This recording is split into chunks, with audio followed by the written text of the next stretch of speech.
Hey guys, today we're going to talk about the Smite 2 competitive scene. Now, in order to do that, we've got to talk about what it looked like in Smite 1. So with that said, let's talk about Smite 1 very briefly for how it worked there. The first tier, the highest tier you can get to, the SPL, the Smite Pro League. Basically the top 40 players worldwide, or at least the ones that would want to travel in the last few years, but I digress. We'll just call it the top 40 players, right? Then the SCC, the step below the SPL, the minor league, used to be called the SML, this is my minor league. This is the next best 60 players, so number 41 to number 100. So what's after that? Well, after that is the Smite Open circuit, which is basically for the remaining 2% of the Masters players, 3%, whatever base you want to call that. Players that are not in SCC or SPL. These are your not quite top 100 players. After that, it's grassroots. And what do I mean by that? By grassroots, I mean the amateur competitive scene that's not the SCC, that is the next steps below, from high diamond all the way down to gold and below. And for those that may not know, I run the Albion Giants League, the AGL as it's more commonly referred to.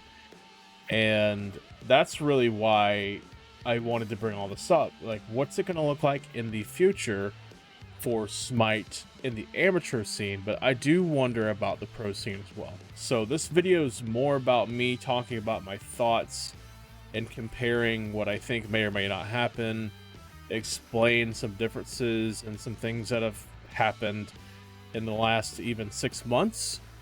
And, kind of go from there. But first off, we'll talk about tournament orgs and leagues. So the very first thing to talk about is, this is where the grassroots is, right? This is where the people play that want to grow in order to have a chance to get into the higher SOC teams and then find a way into the SCC, find a way in the SPL, right? So this is where this starts for people that want to get into competitive. It's not just AGL, it's also other leagues like Animosity, for pre-made team leagues. I know Smite Champion still has a couple of divisions. I think it's 6 teams for them this time around. And then there's draft leagues like Olympic Smite League, Quack and Smite League, Smite Draft League, and there's a bunch of other orgs and leagues too. So players play in all these leagues. Well, not all of them. They play in some of them. Some have played in all at some point, I'm sure. But more often than not, you'll know that most players play in multiple leagues at one time. They could be playing in AGL and OSL. They could be playing in Animosity and OSL. They could be playing in AGL and Quack and Smite Champions. They could be playing in Reap Smite League, doing Vulpus tournaments on 1 or 2 days whenever they want to come back into the scene, because right now they're not, and we'll get to that a little bit. But there are players that love competitive Smite. I love competitive Smite. I can't stand ranked because it's just random teammates and you can't control what you can't control.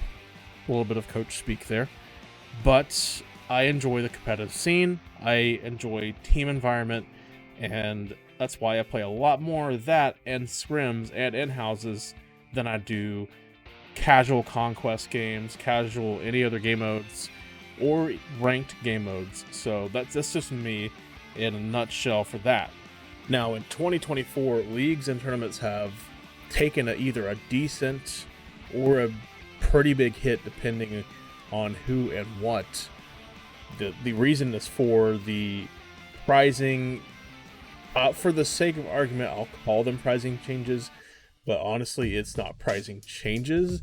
It's the enforcement of how the tournament license was supposed to be handled in the first place.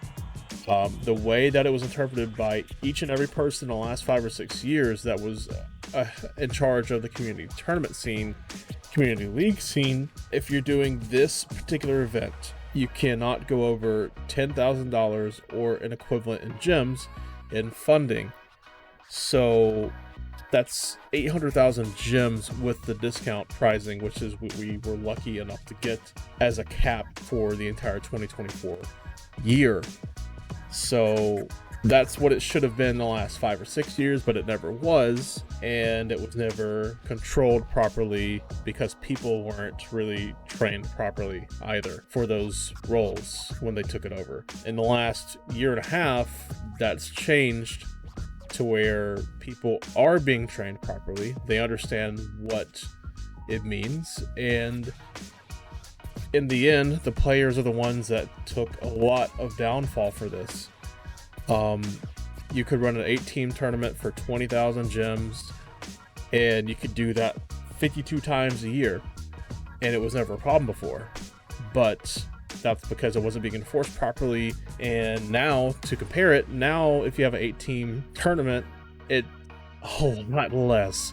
First place before was getting a share of 2,000 gems per player, and now they're getting a share of 400 gems per player. So they're getting 20% of the gems that they were getting just last year and all the years before. Now people are like, well, I don't really care about tournaments as much now because I'm using 3 hours of my time. If it's a conquest tournament, that's single elimination. That's an 18 tournament, and instead of getting 2,000 gems, we're getting 400 gems. I'm getting a fifth of the gems for the same amount of time.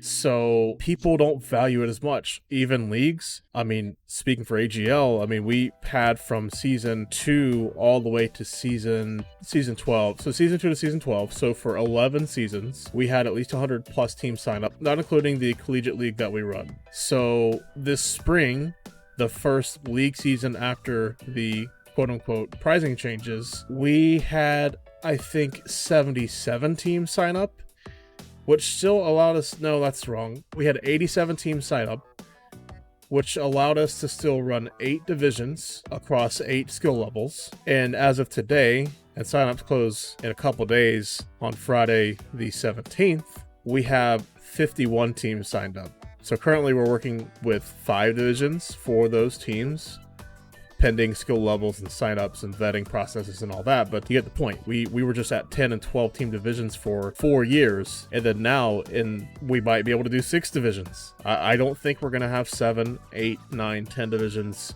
and collegiate is going to be on a break because every summer there's a break. Most of the students are not on campus, so we can't even run anything for that. So to me, in Smite 2, how's everything going to look? Is the tournament license going to be the same as it was in 2024?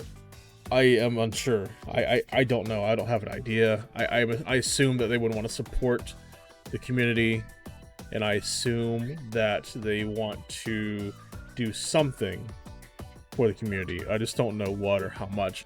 I'm just going to assume it's going to be the same prizing licensing for Smite 2 that it is currently in Smite 1 in 2024 for the year 2025. But I guess we'll see what happens when open beta is upon us and we are seeing how many teams, players, etc. are really looking into playing competitive Smite 2. I can only hope for the best, but you know, that's just the amateur scene. What about the pro scene? Is it going to be a league again like it has been the past few times? Is it going to be more of a circuit where maybe there's a LAN every 2 months? Maybe some online play? Are we going back to NA versus EU? Is it going to be how it was? Now, also keep in mind, there's now Asian-based servers. I know it's a long time ago, but in Season 2, there was, I believe, a team from China or Japan. I don't 100% remember. I know it was an Asian team. And they come to Worlds and they're playing on a patch they've never played on before. Now in 2024, 2025, we don't have those issues. Matter of fact, we haven't had those issues since Season 4 or maybe even 3. But, you know, I'm just thinking about a lot of things that happened and what can happen. What are we doing? Are we growing the game globally? Is it going to be NA dominant again like it has been in the last 4 or 5 years? Will EU revitalize? Because, I mean, EU started falling apart as soon as the league became a LAN league in Atlanta, Georgia in Season 5. EU quickly fell apart because there was no scene in EU. All those players were in America. They weren't seeing those players in ranked queues anymore. They couldn't learn from them. They couldn't try to beat them. they couldn't try to get any scrims with them. How can they grow? So it's just a lot of questions I have. You know, how's it going to be for also like LATAM and OCE? How is that going to go? I guess we're just going to have to see. I mean, all these places have dedicated servers for Smite 2. At least that's what I saw.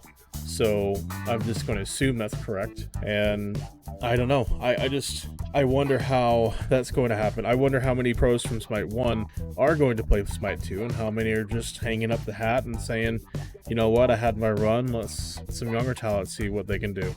I have no idea. We're just going to have to see. But for Smite 2 leagues and tournaments, first of all, how many orgs will be allowed to have a license?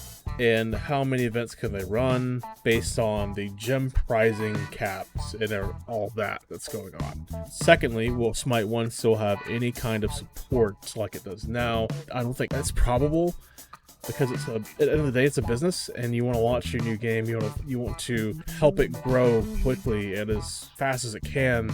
And supporting Smite 1 with gems and whatnot just doesn't make sense for that. So I think if there's any Smite 1 tournaments, it's going to be non-licensed tournaments, which means you're using money out of your pockets, or basically it's not funded by Hi-Rez is the easier way to say that. So could we see that? Probably still. I mean, let's think about it. 50 gods will be in open beta. There's still 81 gods that'll be missing for a long time. So we'll see. Can orgs be funded in Smite 2 like Smite 1? I mean, I hope so. We'll see. Tournament funding, again, is it going to be like 2024, or is it going to be like it was before 2024? And one of the biggest things for me is Collegiate Smite. You know, what are the plans for Collegiate Smite? Are we going to see that scene be more important, like it used to be treated before 3.5 years ago, when we took it over from players, so they still had a place to get some sort of funding, some sort of prizing at all? Any league to do anything at all. We've been doing that for 3.5 years. So, you know, I'm glad to have done that. It's a very fun community to be a part of, but are they going to be more important going into 2025 with Smite 2? You know, thinking about like Rocket League and other games that have really good collegiate scenes. Can this happen with Smite 2? I guess we're going to find out at some point. I really hope so, because I personally, and this is a little biased, but I have enjoyed being able to keep Collegiate Smite running for the last 3.5-4 years, like I mentioned. And I want to see the support that it deserves. 4 years ago, Ace and AVGL were no longer getting any funding from Hi-Rez to pay players, and we've been basically doing gyms ever since. We were able to do money in the fall of 2023 in a partnership with NECC at the time, and in the spring of 2023 with the same said partnership, but we weren't allowed to do that this spring. So I don't know, I got a lot of questions about Smite 2 and the competitive scene, and that's mostly about the grassroots, but I am curious about how the pro scene is going to work as well. So I guess we'll have to find out one day.